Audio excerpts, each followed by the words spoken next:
Hi everyone, today we're going to see the participle clauses focus mainly in the SAT, even though this can also be applied in other exams. Any exam that has a writing section, a grammar section, you can apply this principle. This is for the writing section, the grammar section of the verbal of the SAT. Okay, we're gonna start with some basics like what are clauses, what clauses are. So, a clause is a group of words that contain a subject and a verb.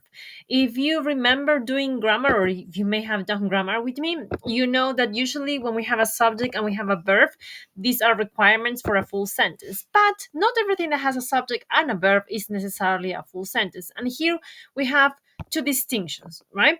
So, a clause is a group of words contains a subject and a verb, but we can have an independent clause, which is a full sentence. We have a subject and a verb, or we can have a dependent clause, in which case we don't have a full sentence. We have a subject, we have a verb, but we have an extra word before or after that links it or subordinates it to another clause, which we call the main clause. Today, we're not going to refer to them. I just want you to remember the basics. So, independent clauses, there are full sentences, well, have subject and have verbs. So we have she is the subject, is crying is the verb. That's a full sentence. I don't need anything else. We have the dog is barking. We have a subject, we have the verb. That's a full sentence. Today's subject is verb, sunny. Complement, that's a full sentence. Dependent clauses, even though may contain a subject, may contain a verb, are not full sentences because they have an additional word that again makes it need another clause. So I have the first example, because she's crying. I have the subject she, I have the verb, so she's crying, but this is not a full sentence because I have the additional subordinator because. So the word because makes this not a full sentence, meaning I need another sentence to link it to this one. In the second case, when I say barking dog, so I have my dog and the dog is barking, the barking dog, but this again, this is definitely not a full sentence, right? And actually, this could be just the subject of a sentence. And then we have today is sunny, we have today is sunny, but then we have the but, and then again, we have a coordinator, a subordinator. So we may need to link this to another clause to make it a full sentence. Having said that, or having remembered that, we're going to see just how participle clauses work, again, mainly in the context of the SAT. So, participle clauses can be of present participles, which are ing words, like the gerund words, past participle, which are ed, the regular form ed, or any irregular form, or perfect participle, which is a combination of the present and the past form of the verb, of the word. So we have two types, and this is very important. You may need to stop this and copy. We have two types in which participle clause exist and mainly exist in the SAT. So we may begin by the participle clause. We have this first, then we have a comma, and then we have the full sentence. This is the full sentence subject verb. I put subject verb because it's the subject going to be a very important point here, but mainly it's a full sentence. Or you can have subject verb, then again full sentence, then a comma, then participle clauses. Remember, we need the comma. We need to have a comma to link the participle clause to the main sentence, and we need the subject after the comma or the subject at the beginning. I want you to copy this, stop the video for a moment, copy these two types, and we're going to check how these two types apply to every single participle clause. So we're going to start with the present participle clauses, the ing clauses. So following the first type, we have ing, participle clause, plus comma, plus subject, plus verb. So we're going to read our first sentence. Crying softly out of joy, comma, she decided to accept the invitation. So my participle clause is the first part, crying softly out of joy, right? So we know it's a ing participle clause, a present participle clause, because it's literally beginning with an ing. And then after the comma, right, sorry about this. So I have ing, that's the first part. Then we have a comma, right? We always have a comma. And then after the comma, we have subject and verb. So we have she, which is the subject, and they have decided, which is the verb, and then the full explanation, the full sentence.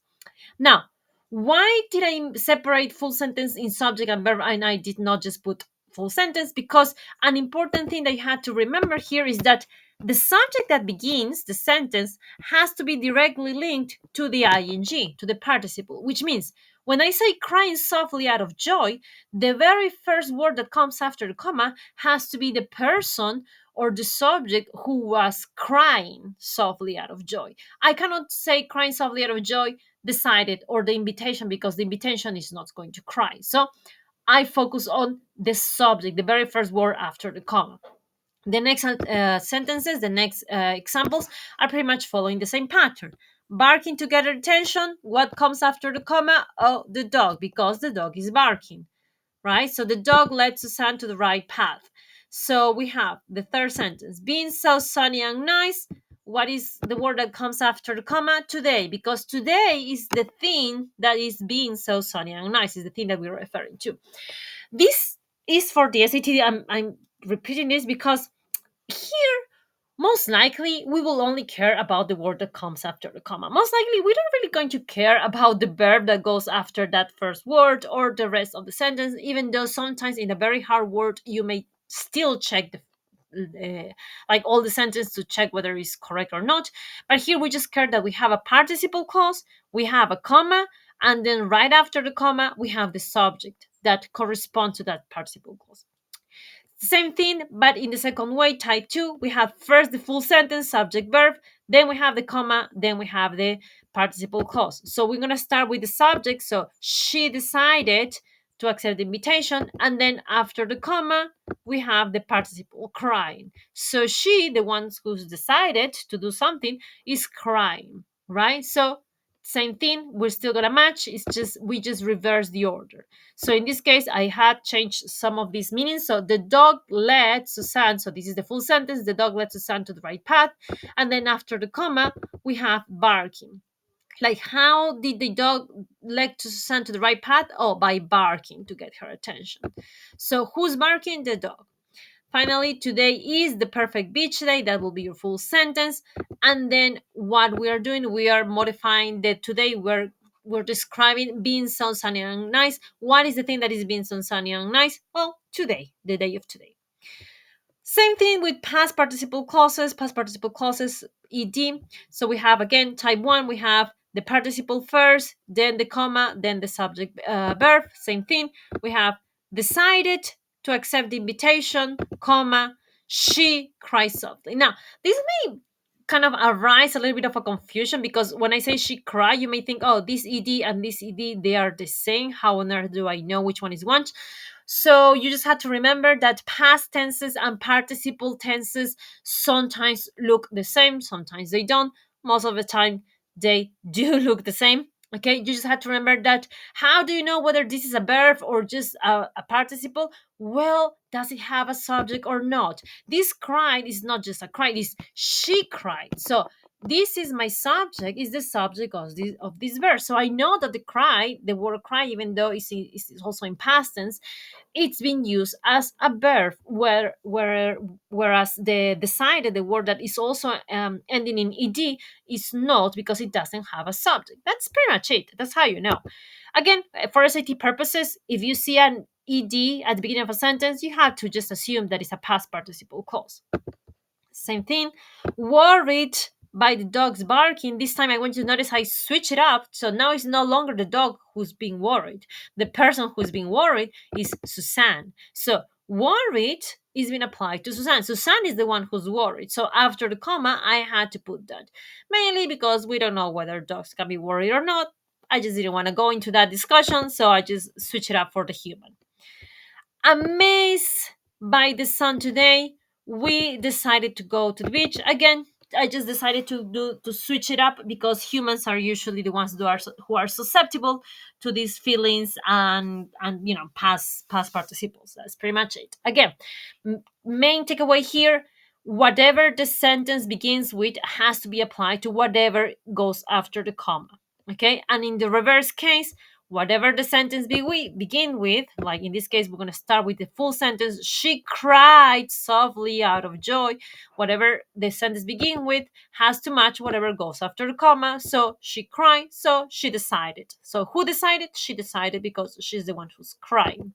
Second sentence, Suzanne followed the dog to the right path, comma, worried by his. I made a mistake here. It's not by his barking. It's just by his barking. Sorry about this. So worried by his barking. Again, I switch it up because if you notice, I put in the previous one, I put the pronoun first and then the noun. But here, I had to put the noun first. So when I refer to it, I know what it's referring to. Finally, we decided to go to the beach. So we decided, so this is the subject, this is the verb, and then who has or who decided is also the one that has been amazing. So we decided because we were amazed by the sun today. Again, when we switch them up, when we switch the order, also the thing that goes after the comma has to match the subject. That is pretty much your rule. Now we're going to go to the last case, the perfect participle clauses, which include both the ing and the ed. This is the least likely that you're going to get in the SAT, but we still need to learn it. Same thing, type 1, you first have the participle clause, then the comma, then the subject verb. We're going to see the first sentence, having decided so to accept the invitation, comma, she cries softly. Because who has decided? Well, she. Second sentence, being worried by the dog's barking, Suzanne followed him to the right path because who had been worried? Well, Suzanne. And finally, being amazed by the sun today, we decided to go to the beach because who was amazed? Oh, we. Okay, same thing, but with the second order. She cries softly. Why? Because she had decided. So, having decided to accept the invitation. Second example, Suzanne followed the dog to the right path. Why? Because she was worried, being worried by this bark. His barking. I made the same mistake. I'm gonna try to correct this for the PDF by his barking. And the last example, we decided to go to the beach, or we decided to go to the beach, being amazed by the sun today. Who has been amazed by the sun today? We. We decided we were amazed by the sun today, being amazed by the sun today. Okay, final considerations. One, the most important thing for the SAT, the subject will match the participle. Remember, if the subject comes after the comma, whatever comes after the comma has to necessarily match the participle. If the subject goes before, then the participle that goes after the comma has to always match the subject. Second thing to consider, the subject will be or has to be either the first word after a comma. So it's not just that the subject matches, but it has to be the first one after the comma, basically because that's our subject, whatever goes after the comma, or it has to be the first word in the sentence. Of course, this has some caveats or some modifications, like, if the subject is house, but I don't say house, I say the house, my house, the blue house, the red house. Of course, the word that, the word red, whatever other adjective, or all of those are part of my subject. So don't worry too much about that. Ing and ed do not act as verbs if they are not preceded by the verb to be. Again, how do you know that they are verbs or they are not verbs? Well, if it's in past participle, how do you know that it's not just a past participle verb? Because it's not saying was or has. So I'm not saying I had been amazed. I'm just saying having been amazed, right? So I'm missing the verb to be, so we are not acting as verbs. Important thing too, do we ever break this rule? No. For the SAT, we never break the rule. Now, sometimes the question may have a little bit extra information. So you may have a participle clause within another clause, right? Maybe after a semicolon or after a comma fanboy. So maybe created a new sentence that is also part of like a full sentence. Doesn't really matter. It always follows the rules, right? No matter how much information or words they put before or after, has to follow the rules. Typical way to use this in the SAT? Well, the most common thing that this appears in the SAT is by making the alternatives just not match the subject and the participle. So you're going to look for the first word in each alternative to eliminate the ones that are not matching. You're going to trust me, most of the time, this is it. That's all you have to do. Another thing, you have to distinguish between participles used as verbs or not, just so you don't eliminate incorrectly, assuming that it's a participle clause when it's not. And for the SAT, the ing, the present participle clause, is the most likely to appear followed by the ed, the past participle clause, and the least likely to appear, you may not even see it at all, will be the perfect participle clause. Okay, now we're gonna do some exercises. You can pause the video. This is one question. This is digital practice test 1, the PDF version of the project test 1. I want you to pause the video, write your answer. I'm gonna put the answers at the end. I'm gonna do a little bit of a fast explanation. Okay, so pause the video right now, write your answer. We're gonna go question number 2. This is from digital practice test 2. Pause the video right now, analyze the question, write down your answer. We're gonna go to question example number 3. Pause the video right now, write down your answer. Okay, now we're gonna see the answers. So these are the answers. Correct your answers. Pause the video right now, check your answers. I'm gonna give you a quick explanation on each. Okay, so we have A, C. So number 1, again, this is a very quick explanation, and I'm gonna go to this so not to make this video so long. So we have the sentence, the main sentence here. We have upon recovering. This is my ing. So this is a participle clause. So again, by following the strategy, the blank, which is right after the comma, should be the verb should match the recovery. So who or what is the recovering 2 years later? So we have Henry, A, Henry, B, the rain, C, Henry's reign, D, it was Henry. So, just to have a little bit more context, the who or what is recovering for what or who. So it has to be recovering from this, from being gravely ill. So who or what is recovering has to be the king, because the king is the one who fell gravely ill. So just by doing that, just by analyzing, I know that whoever is recovering is a person. So letter B, the rain. No, because this means that the subject is the rain. C, Henry. Okay, I have the word, but it's not Henry. It's Henry's reign. Same thing. The subject will be the reign, and it's not. Letter D, even though it says Henry, but it begins with it was Henry. And this is an important thing because in letter D, the subject is it. It was Henry. And I don't want it was Henry. I want literally just the subject, the person. So it will be Henry because Henry is the king. He is the one who is recovering. He is the one who fell ill. So that's it. That will be my answer. Let's go the next one. So we have in assessing, so we have an ing here, assessing the films, right? So we go to just who is assessing. So we have A, many critics. Okay, critics are assessing. B, Kurosawa's use of. The use of something cannot assess. Only a person can assess. Or in this case, maybe ChatGPT can assess. D, there are many critics. No, I don't want there are many critics. I don't want a there are. I want who is assessing. Letter D, the focus of many critics. The focus cannot be assessing. Who are assessing? The critics are assessing. So that will be my answer. Finally, the third question.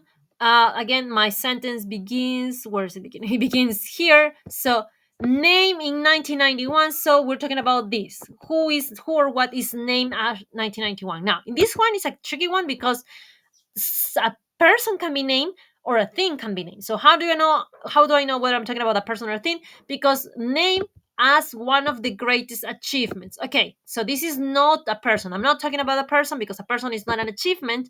A person is an achiever, okay, but not an achievement. So because we are not things. Well, we are, but we're not. So what is name in 1999? An achievement. So letter A, Julian. No, this is a person. I don't want a person. I want a thing. I want an achievement. B, in 1993, I started with a date. I want the noun, but still Julian, so it's not it. Julian's 1935 synthesis. Okay, this could be it. I'm talking about the synthesis, not about Julian. Letter D, the alkaloid, blah, blah, blah, blah, blah, was synthesized. Okay, but this is very much the full sentence, but I'm not talking about the thing that is the achievement. It's not the alkaloid that is the achievement. It's the synthesis that is the achievement. It's the process or the whatever discovery, right? So that will be the answer. Okay, check this. Finally, remember these three things. 1, practice official questions for the exam. Use the official question bank, use the practice test, use past papers. Yes, additional material is okay, but the way in which the SAT creates their own question is very to the SAT. So always practice specific questions for the specific exam you are taking. Don't practice, I don't know, I mean, don't practice ACT if you're going to take SAT. Keep it superficial. Just learn the rules, apply the rules. Don't overthink it. Remember the principle. If you have watched my other videos, you don't really have to understand everything. They don't care that you understand everything. They just care that you get the question right. And finally, don't overthink. Pretty much same as keeping it superficial. Just apply apply the strategy, and you will be right. Don't overthink it. Don't think of okay, but why, but not this one. They don't care, so you don't have to care.